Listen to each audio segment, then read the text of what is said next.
La sœur Adja Mélodie. Elle dit, je viens le cœur rempli d'une joie extrême, dit merci au Seigneur Jésus-Christ pour sa puissance manifestée dans la vie de mon père. En effet, il y a quelques mois, mon père a subitement quitté la maison sans aucune raison. Il nous a demandé de l'oublier et de partir, et il est parti pour une destination inconnue.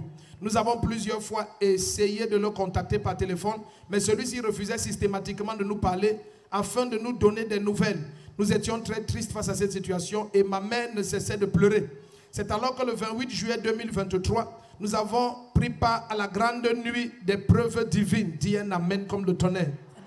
Nous avons pris part à la grande nuit des preuves divines. Au moment où papa nous a demandé de venir déposer un sacrifice sur l'autel, je me suis avancé en tenant la photo de mon père. Je l'ai montré à papa en déclarant qu'il était parti depuis des mois et que nous étions sans aucune nouvelle.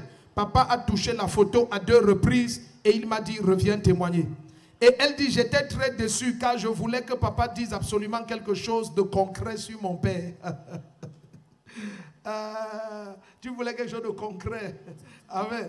De retour à la maison, l'incroyable s'est produit. Mon père, de qui nous étions sans nouvelles depuis des mois, m'a appelé et m'a demandé des nouvelles de toute la famille. Le même jour, il m'a envoyé de l'argent pour le repas de la maison et aussi de l'argent de transport pour le retrouver à Ngoumou, où il se trouvait. Je me suis rendu à Ngoumou et mon père m'a raconté que pendant la nuit, et c'était la nuit, c'était quelle nuit? Celle du 28? Oui, papa. Au moment où on touchait sa photo. Oui, papa. Mon père m'a raconté que pendant la nuit du 28, il a ressenti comme un feu qui a jailli de la porte et est venu frapper son cœur. Et une voix a résonné dans la salle et lui a dit, retourne rapidement chez toi. Lève-toi et dis, aïe aïe aïe. Acclame Jésus-Christ, le roi des rois. C'est ainsi que mon père a emballé ses affaires et est revenu à la maison sain et sauf. Et nous sommes de nouveau réunis comme une vraie famille. Amen. Je viens donner gloire à Jésus-Christ. Donc quand, montre-moi la photo là-dedans. Quand j'ai seulement touché comme ça 2 fois, tu étais déçu. Oui, papa. Hein? Oui, papa. Tu voulais qu'on parle les... Oui, papa. Hein? Qu'on dise que non, c'est Mami Wata qui est sortie. Hein?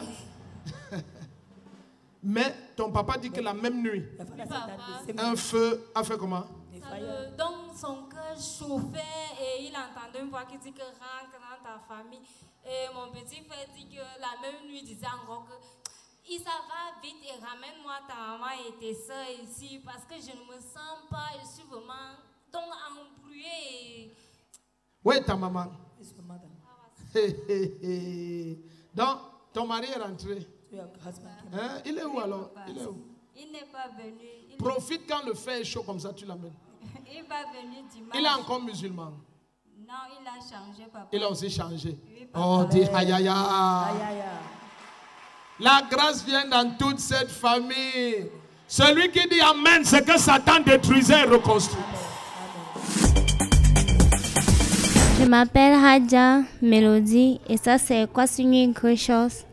Et ici c'est Fanny Rose, ma maman. En fait, mon papa nous a quittés. Il est parti sans raison. Il n'y avait même pas de problème. Il est parti. On n'avait pas de nouvelles de lui. Rien du tout. On l'appelle, ça ne passe pas. Lui-même, il nous appelait pas bon.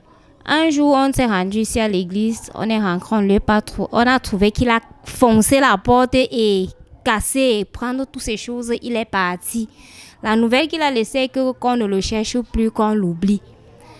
J'étais vraiment dépassée. Ma maman pleurait, elle souffrait beaucoup et elle parlait toujours de ça. Et ça me dérangeait beaucoup. Une nuit de prière, que papa avait une croisade de prière ici à l'église, je suis venue avec sa photo.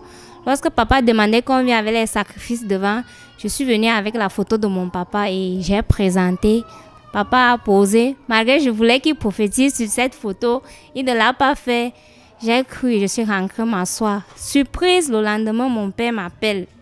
Il demande les excuses. Il m'envoie l'argent et il me demande de venir.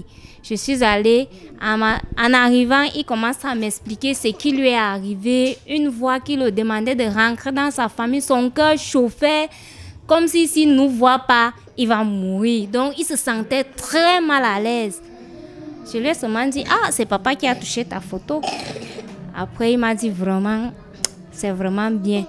Le jour que je rentrais, c'est comme ça qu'il m'a suivi et rentré à la maison, nous a trouvés. Maintenant, nous sommes très heureux, il n'y a pas de problème et je suis très fière.